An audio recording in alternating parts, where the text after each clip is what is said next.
order to justify undercover filming, you must first have gathered enough information to specifically suggest that the reason you want to go undercover is that there are no other straightforward means for you to reveal what you have acquired.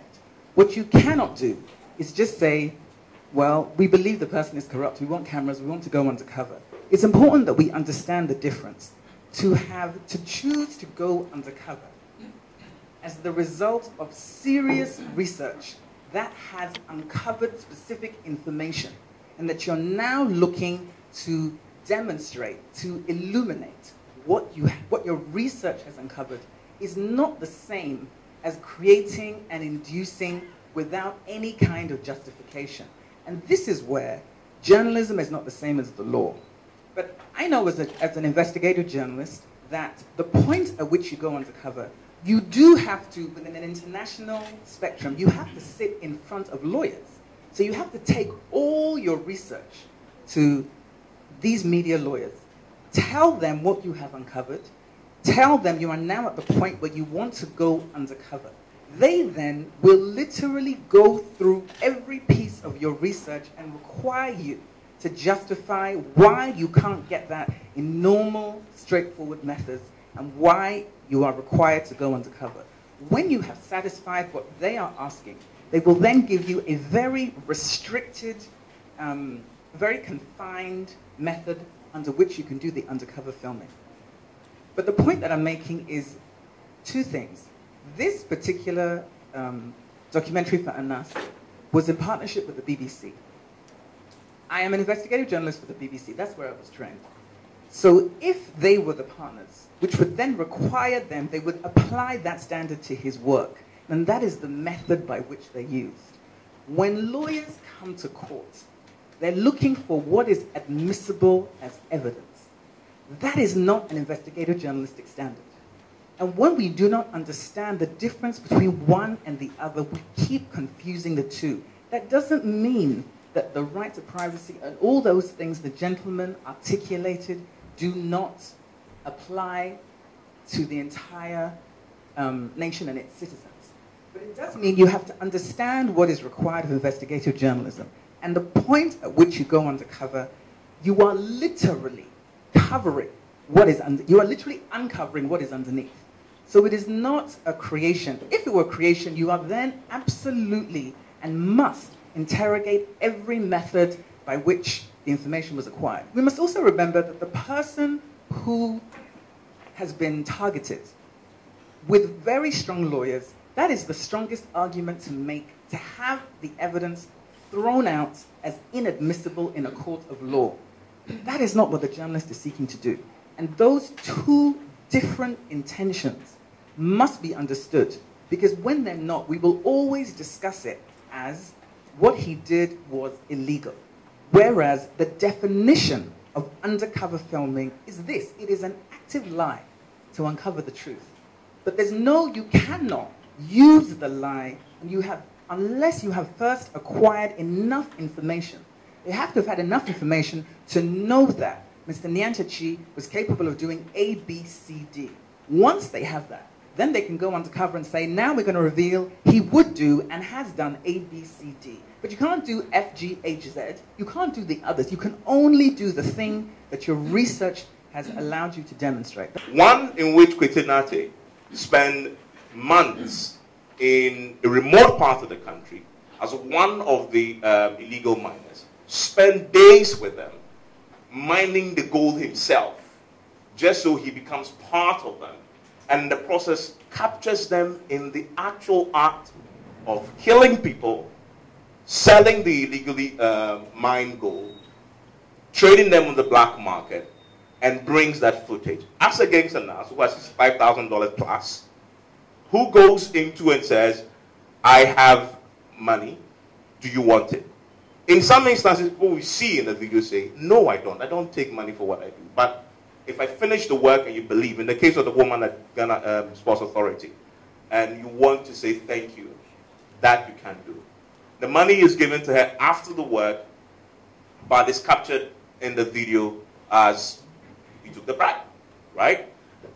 it begs the question, was that undercover journalism in the first place to come under the ethics conversation at all, or it was something else? Maybe private investigation. There has been an argument about whether it is legitimate to test whether or not someone is corrupted. So you have some sort of inkling, and you want to test whether that person is corrupted or not. And there is also another argument as to whether it is acceptable, to test whether the person is corruptible. And it had been settled in a case in Australia that when you want to test whether the person is corruptible, you would fall short of that. But on the case of Anas, let's also not forget that when you talk about undercover, let's not create the impression that there is one format in terms of doing undercover, because Anas himself has used different methods, different from the method he had used.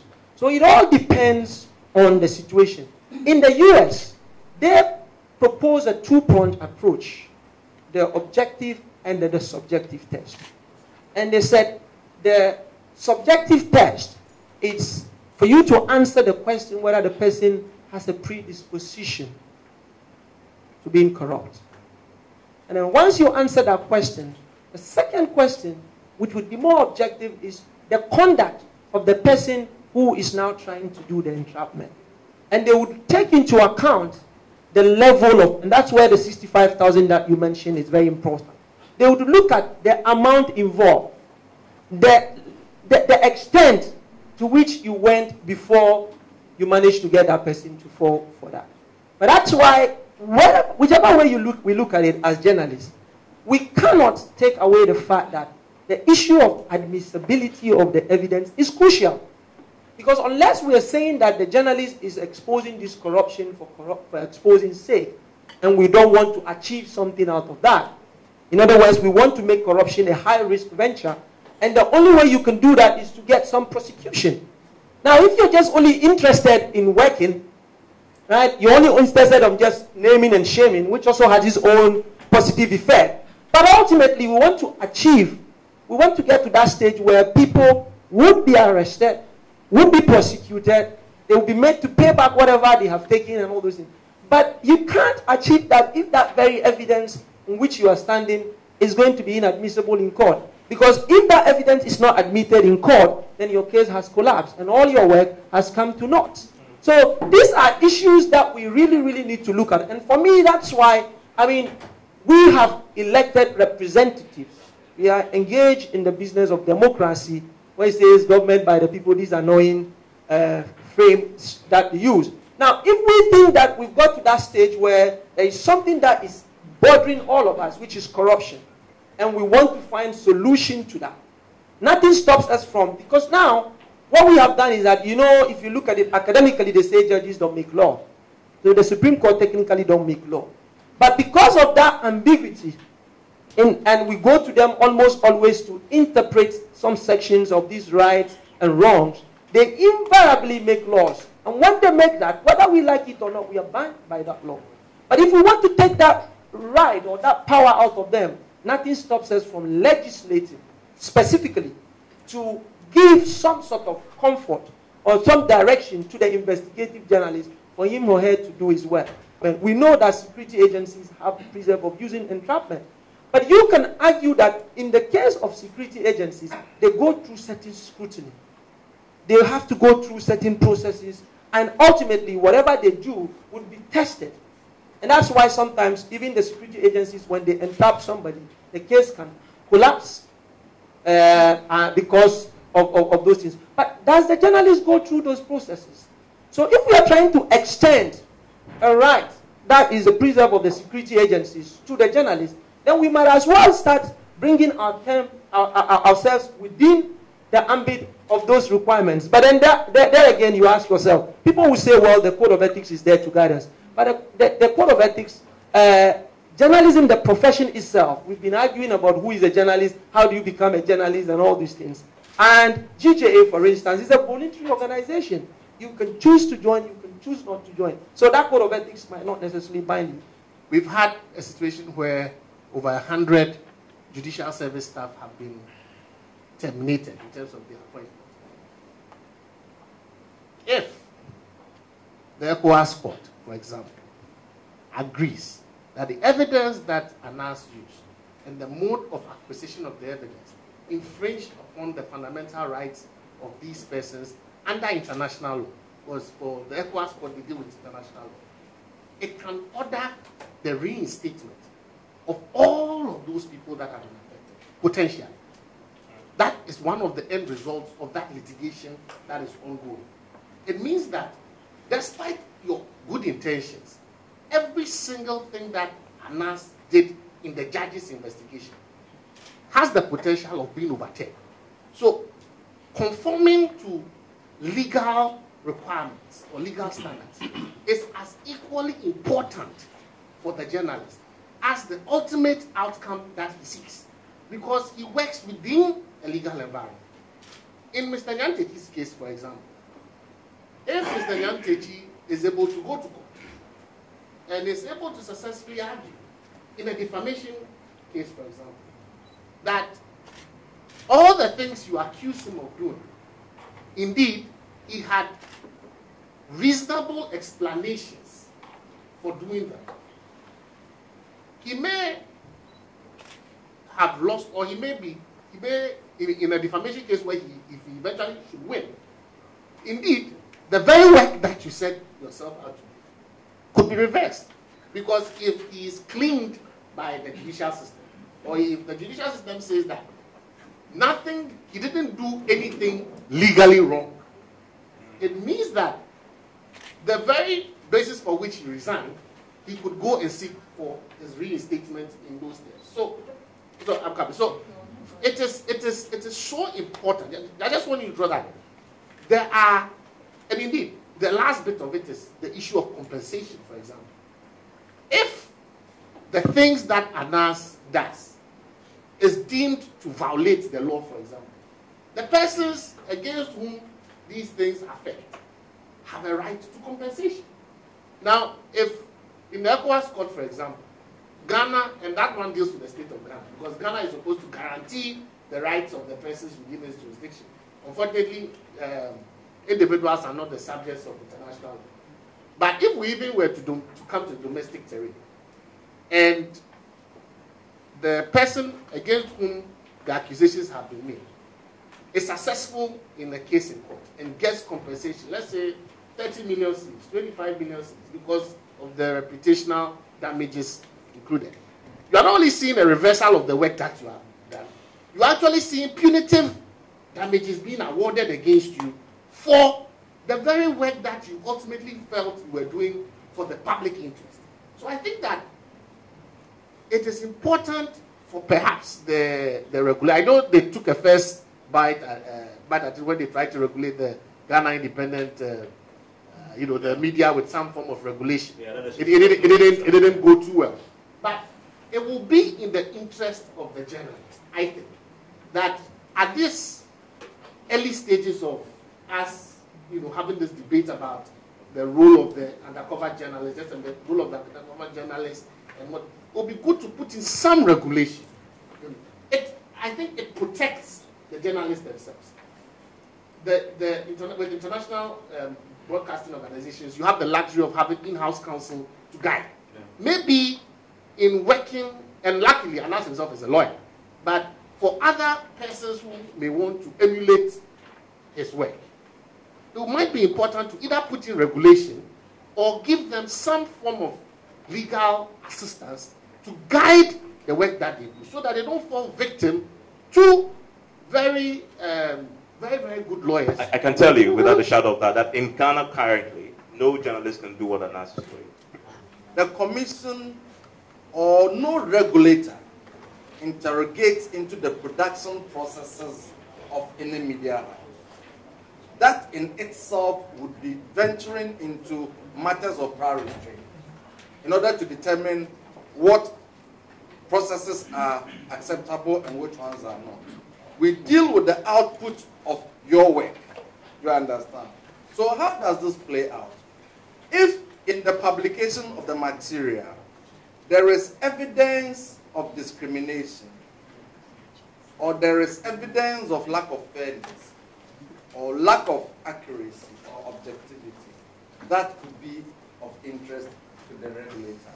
So just to give you an example, the only time this funding could become an issue for a regulator would be if in filming there's a legitimate expectation that some matter involving George and Zach comes up. And in the final video, he alone shows up, and I don't. And it is shown further that I contributed to funding the enterprise. You understand? Then lack of fairness in the treatment of the subject become interesting to the regulator. You understand? Otherwise, a regulator would not ordinarily. When you have a situation as complex as this, it looks interesting when the regulator could go back channel and to see who is involved at which stage. But it is a power I dare pray nobody should give to any regulator anywhere, because ultimately it will become a very dangerous tool against free expression. I want us to be really careful that we're not requiring investigative journalists to also be the best lawyers in the country in order for them to only offer the kinds of stories that would guarantee a conviction in a court of law. Why? Because the reality is lawyers themselves can put together the best cases and a case can collapse in court. So that cannot be the standard by which we argue that an investigative journalistic piece should not be aired. This is why I specifically caution in us really understanding there is a narrow line. The line is narrow. And yes, investigative journalism, specifically when it relates to undercover filming or recording, must face the scrutiny of lawyers. But it cannot not be aired on the basis that you may not have enough evidence to actually secure a conviction, because that is not the job of the journalist. The journalist and the lawyer are not the same people. But journalism and law, when it comes to investigative journalism with undercover filming, definitely has an integral role to play.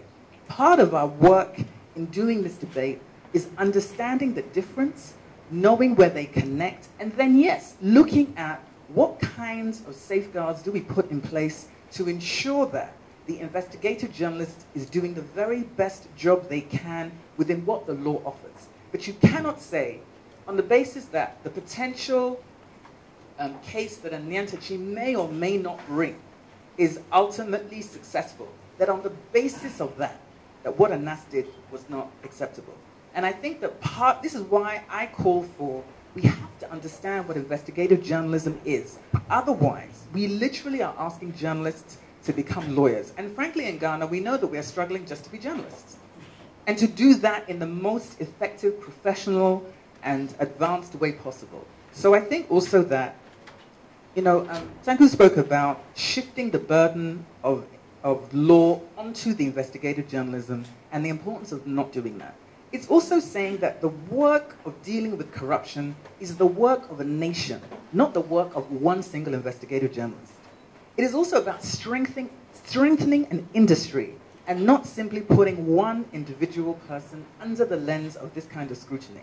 I always think interrogation of approach, methodology, how you gathered what you gathered matters. It matters so that we can fine-tune and improve what we define as investigative journalism in Africa. But we must also recognize that the law may tell you that it is an infringement to your privacy. That does not negate it as a tool for investigative journalism. Because as I said, journalism's loyalty is not a court of law. It is not a lawyer. It's not the president. It's not Mr. Nyantachi. It's not any of those things. It is the citizen. And why an African context matters is because our institutions of regulation, frankly, it's not as robust as other nations. So you don't necessarily have those to rely on to take the next stage of the case. The other point is that shaming is actually an effective tool in our part of the world. It actually works, sadly, but it actually works. And so we do have to culturalize what is defined as a global universal standard, because everybody created something for their specific environment. And here in Ghana, we must do the same. As somebody who's practiced internationally, there are things that would not make sense here because of the specifics of what we deal with. So I am never saying that law doesn't have a place. What I am saying is that the law doesn't have the same place. And as and when it does, then we are literally kissing investigative journalism goodbye. We must think carefully before we're willing to do that. Anas does not stop with publication. He wants certain actions to follow and actually takes active steps towards that. So it conflates the two standards. The fit to publish standard is the journalistic decision about at what point do I have enough information and enough evidence for purposes of my publication. That is different from the standard of proof that is required to be successful in. Once he has set that standard, that his evidence must go beyond just the public play, but must, because he says that the institutions within our context are not able to give him the desired result. So he wants to take it upon himself to go the extra mile to see to it that I don't just have the material, but the material is being used in an active role to take out what I consider to be the rot in the society. Then that material must meet certain standards, unfortunately legal standards. And you would expect that if he just exposes the so-called wrongdoing, for example, if you took Mr. Nyante's, maybe you exposed him and didn't go beyond that to petition, perhaps there would not have been much noise. Not much noise, but perhaps Mr. Nyantechi or whoever is affected may decide that, okay, you've exposed me. If you don't take a further step and no other further step is taken against me, I will not, do anything about it. Maybe I may sue you, maybe I may not sue you. But when you decide to take the extra step, as in the judge's case, for example, I want to remove you from your office, then that particular person also takes up his tools to say that I don't think what you did, one, qualifies legally, and two, constitutes enough evidence to remove me. So that clash of principles must be allowed to play. So the test for the publication of his material must be different from the test for the standard of evidence required in court. So I think the best way to deal with this is, at the point of publication, journalistically speaking, do we judge that he has produced enough evidence in the video to qualify for a good journalistic piece? If he chooses to end there, the test should end there. If he wants to carry the thing further to prosecution, then the test there should be different, and it should relate to the legally acceptable standard of evidence required. And I think that is the way we should proceed with that. The only challenge there is, for me, and Prof mentioned that, you see, Anas himself recognizes that if you want to just go through the process of just being a journalist to obtain this information, that itself would be inadequate. So he has to try and get him to be provided with certain privileges that ideally would not be accorded to journalists to do their work. Now, certainly, if you want to be given those privileges, which is not necessarily the privilege of a journalist, then people would question. For instance, when the previous case came about the judges, the issue of immunity. So certainly, it would be very difficult for us to really decouple them. But we have to look at some of these things. And I'm glad you mentioned that how does a public figure says his privacy has been infringed and all that. In other jurisdictions, for instance, in UK, for instance, when you are a public figure, it is extremely difficult for you to actually take somebody on for defamation. Because you are a public figure, and the idea is that as a public figure, you have put yourself out there, and you have to be scrutinized. But in our part of the world, it's different. That's why I keep saying that if as a country we think that there is a bigger picture, which is corruption, that we all are worried about. Because frankly, when you look at some of the documentaries where human beings are struggling to share the same water with people, and yet all this money is going into individuals' pockets, it's something that we need to look at.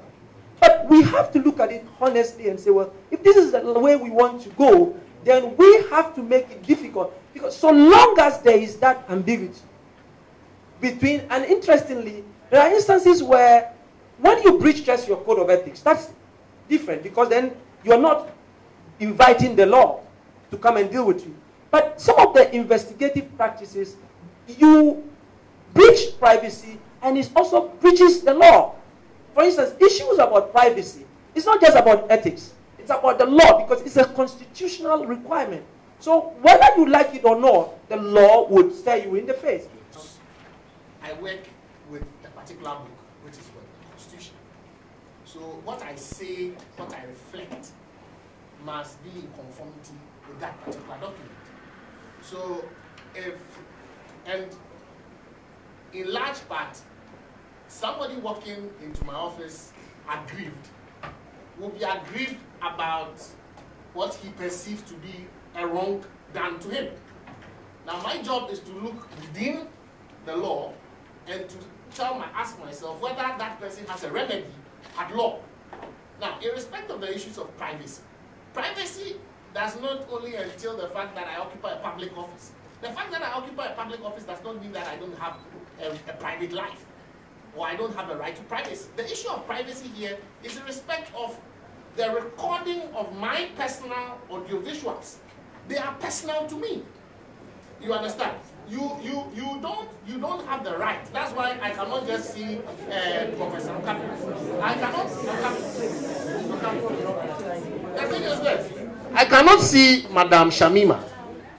I cannot see Madame Shamima and decide that simply because I think she is extremely beautiful, I just begin to take photographs of her without her permission. Because her image, her voice belongs to her.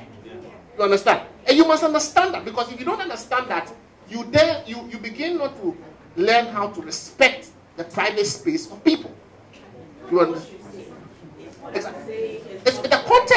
The context is important, as you said. That is why we have the court of law. You understand? And so long as someone decides that he or she, just as you, the journalist, have a right to bring out what you believe to be the wrongs in society, those who are also affected, directly or indirectly, by your publications, also have a right to go to court to see whether what you have published against them or what you accuse them of having done is also in violation of any rights that have been established by the law. And so I think that it is only good that as a society we continue to test these things in the court of law. Okay. We are not talking about an individual's right to privacy in their individual lives. We are talking about the ways in which they are threatening their public office through acts that threaten the defense of our democracy. We are not talking about what you're doing in your private life. We're talking about the acts that you're committing as a public official, very often within a specific institution. That is what applies to the case of Anas, and it applies to the reality of investigative journalism. So again, I really push us hard to recognize that yes, investigative journalism and law, there is a relationship, and there will always be a tension. It is that part of journalism that will be the most scrutinized by the law. But we must never cower under the power of the law and the way in which it would seek to potentially defend its clients, when our job is to uncover the truth, because our first loyalty is to the citizen. And once we both understand our roles, we will always, frankly, disagree, but that is okay. We, though, as investigative journalists, should not bow down to an argument that suggests that we should not do our work because of something called the right to privacy. Because the citizen has the right to live in an environment free from the kind of corruption that debilitates their lives. Those two things should not be in tension with one another, but they are if you only apply the law. But again, we're not asking investigative journalists to be lawyers. Not every investigative journalist should seek to be Anas. That's not the industry standard for us in the media. But whilst we're scrutinizing his practices, yes, scrutinize, but scrutinize within context. Scrutinize knowing what it is we are called to do and recognizing that is different from what the lawyer is called to do. And we can sit side by side, require interrogation, disagree on the eventual methodology, but still recognize the importance of both things. Investigative journalism in Ghana must not just stand, it must flourish, because it is an important tool to fighting corruption. Just one tool, not the only tool, but it is an important tool.